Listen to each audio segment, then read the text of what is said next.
Hey there, fungal enthusiast, and welcome back to the Mushroom Minute, only found at the Mushroom Network. Get ready and brace yourself as we uncover the mysteries of the destroying angel, scientifically termed Amanita Virosa.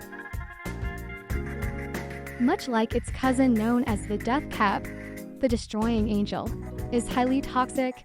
It contains amatoxins that can cause severe liver and kidney damage, often leading to fatal outcomes if consumed. The destroying angel gets its ominous name from its pristine, angelic white appearance. This deceptive beauty has smooth caps, gills, and stems, making it very attractive, while yet being so deadly. While foraging, it's crucial to tread with caution. The destroying angel can easily be mistaken for certain edible mushrooms, especially when they're in their younger stages. Thus, accurate identification becomes paramount.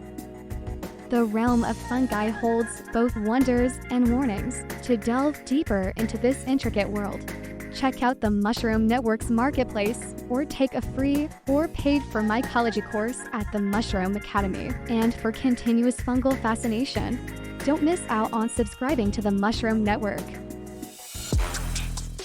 If this Mushroom Minute sparked your interest, imagine what we could cover in the extended feature. There's a whole world of amazing insights, fascinating stories, and incredible uses for this kind of fungi genetics and countless other genetics out there. But to make that happen, we need your help. By subscribing to our YouTube channel, you're not just signing up for amazing, in-depth content. You're helping grow our Mushroom Network and fueling our mission to share the incredible world of fungi, both far and wide. Thanks for watching. This is the Mushroom Network, signing off. For now.